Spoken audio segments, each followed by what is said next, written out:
Let's get a wrap of the international news. Joyce Ohaja is in our London bureau and she brings us around the world in 5. Good evening. More than 70 people have been killed in a fire which swept through an historic district in the Bangladeshi capital, Dhaka. It's feared the number of dead could still rise as firefighters comb through the debris, searching for more victims. Danny Vucinovic reports. Helpless onlookers watched as firefighters battled the Inferno. The flames spread quickly, explosions hampering efforts to control the fire.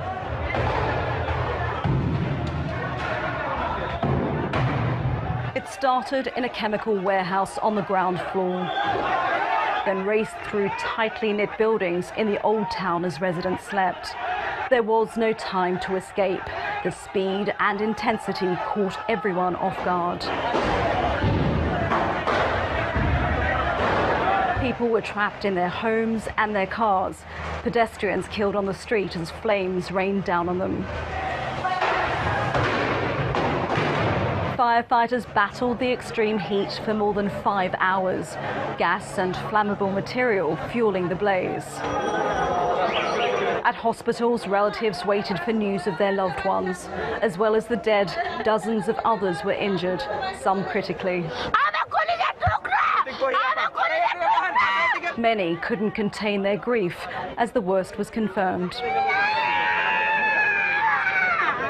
I've lost my niece, her husband and my grandson.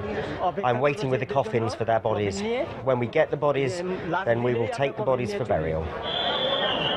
Officials now have the grim task of picking through the charred remains of the building. They fear more bodies may be buried in the debris. Residents say they repeatedly asked authorities to relocate the warehouses, but their pleas fell on deaf ears. An investigation is underway to establish the cause. Danny Vucinovic, Channels Television News. A US-backed coalition is preparing to attack Islamic State's final stronghold in eastern Syria. The head of the Syrian Democratic Forces says the remaining civilians are now being evacuated from the area, clearing the way for action. Dozens of jihadists are thought to be holed up in the enclave. The SDF says more than 2,000 civilians were rescued from the area on Wednesday. Catalan pro-independence protesters blocked roads and set tyres on fire in Girona as part of a general strike against the Spanish government. They're also demonstrating against the trial of 12 separatist leaders who stand accused of playing a role in an illegal referendum and independence declaration. Protesters also clashed with police on one of the main avenues in Barcelona. President Trump says he's optimistic about next week's summit with North Korea's Kim Jong-un in Vietnam. But he made it clear there'll be no changes to US sanctions until meaningful progress is made on the issue of denuclearization. I think we have a really meaningful relationship. We'll see what happens. The sanctions are on in full. As you know, I haven't taken sanctions off. I'd love to be able to, but in order to do that, we have to do something that's meaningful on the other side. But Chairman Kim and I have a very good relationship. I wouldn't be surprised to see something work out. France is introducing a bill to curb hate speech on the internet. President Emmanuel Macron told the Representative Council of French Jewish Institutions that platforms will be required to quickly remove the content from their site and identify the authors. On Tuesday, thousands of people staged a rally in Paris following a surge of anti-Semitic attacks, which included the vandalism of dozens of graves in a Jewish cemetery. The new law is due to come into force by May. Pope Francis has told bishops and cardinals that the Catholic Church must listen to victims. He was speaking at a landmark Vatican conference on the sexual abuse of children by priests. Some groups have voiced their skepticism, describing the event as a publicity stunt aimed at cleansing the image of the Church after the abuse scandal. Holding back tears, the Cardinal of the Philippines said victims should remain strong in faith. The wounds of the risen Christ carry the memory of innocent suffering, but they also carry the memory of our weakness and sinfulness. And finally, wildlife experts have been treated to a rare sight in China.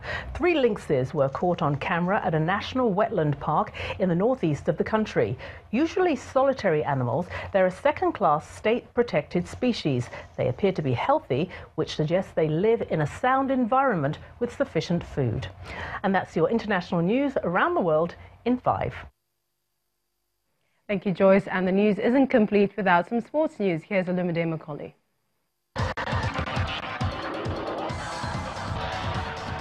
Thank you, Millicent. Welcome to Sports News. Nigeria's top badminton players, Anu Okpeyori, Godwin Olofia and Dorcas Adeshokon, will compete at the Uganda International Championships, which served off today in Kampala.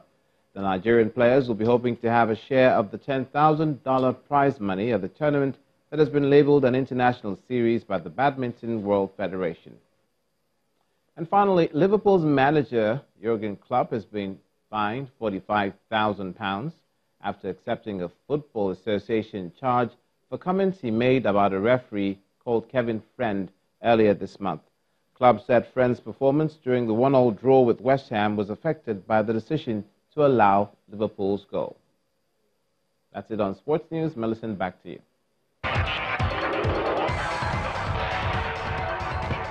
Thank you, Olumide. And the main news again.